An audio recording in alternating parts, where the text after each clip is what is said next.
এইরকমভাবে চিড়ের পোলাও আমি প্রথম আন্দামানে খেয়েছিলাম। আমি প্রথমে ভেবেছিলাম ভাত ভাজা, জিজ্ঞেস করেছি এটা কি, বলল পোহা। তারপর আমি বুঝতে পারলাম ও চিড়ের পোলাওকে ওরা পোহা বলে।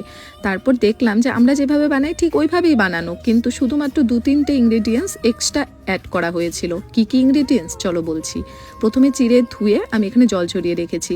কিছুক্ষণ জল ঝরিয়ে রাখলেই চিড়েটা নরম হয়ে যায়। এরপর কড়াইতে যে কোনো রকমের তেল দিয়ে তার মধ্যে একটু ঘি অথবা বাটার গরম করে চিনে বাদাম আর কারি পাতা ভেজে তুলে রাখতে হবে। এরপর আমি ফোড়নের জন্য দিব শুধুমাত্র শুকনো লঙ্কা। তোমরা চাইলে এক্ষেত্রে সর্ষে ফোড়ন দিতে পারো। ওই আন্দামানে যখন খেয়েছিলাম ওখানে সর্ষে ফোড়নই দেওয়া ছিল। তারপর গাজর আর আলু কুচি দিয়ে নুন, হলুদ আর গোলমরিচ গুঁড়ো দিয়ে একটু ভাজা ভাজা করে নেব লঙ্কা কুচির সঙ্গে। তোমরা চাইলে যে কোনো পছন্দের সবজি অ্যাড করতে পারো। তারপর আগে থেকে সোক করে রাখা চিড়েটা দিয়ে খুব ভালোভাবে মিশিয়ে স্বাদের ব্যালেন্সের জন্য একটুখানি চিনি দেবো। পোলাও না, একটু মিষ্টি মিষ্টি ঝাল ঝাল খেতে ভালো লাগে, তাই আমি চিনি দিই। তোমরা চাইলে স্কিপ করতে পারো। এরপর ভেজে রাখা চিনে বাদাম আর কারি পাতা দিয়ে নামিয়ে ব্রেকফাস্টে এনজয় করো।